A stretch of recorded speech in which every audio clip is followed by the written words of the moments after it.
Bo'yi katta, o'zi g'o'dasi zo'r bo'lsin, lekin puli arzon bo'lsin deyshadi-yu. Ana sizlar uchun akalar. Bugungi sanamizni 30-yanvar. Bo'yini balandligi taxminan 1.73-74 atrofida, yoshi 8-9 yashar ekan, yeb ichishi tani joni sog'. Yovoshligi yovosh ekan. Bu bo'yni boshi, kalla boshlariga bir ahamiyat berib qo'yinglar.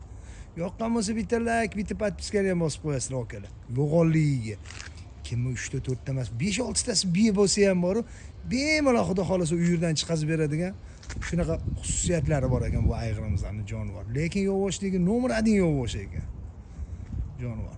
Qirg'izistondan o'zligi uchun olib kelishgan ekan. Minib mana endi xudo xolasa boqib, uyurchi aka-ukalarimizga sotamiz deb turib niyat qilib qo'yishgan ekan. Jonivor. Tuniga ham ahamiyat berib qo'yasizlar. Qora tuyoq. Jonivor. Narxiga kelsa, narxini $5000 so'rashyapti, yana kami bor. Hozir yurganlarni qo'yib beramiz, telefon nomerlari bilan bemalol aloqaga chiqsanglar bo'ladi. Jonivor. G'ar dehqonni oti ekan, yasatishni ham bilishmagan ekan, ha, akalar. Qarang, shunaqa sodda odamdan olsanglar, sal baraka topasizlarmi deyman. Jonivor yurishlariga, oyoq qo'llariga bir ahamiyat berib qo'yaylik, kalla boshlariga, bo'ynlariga jonivor.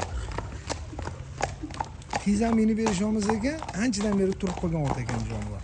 Shunda ham shunchalik yurib berganiga rahmat bu otlarning jonivor. Tarbiyasi zo'rligidan.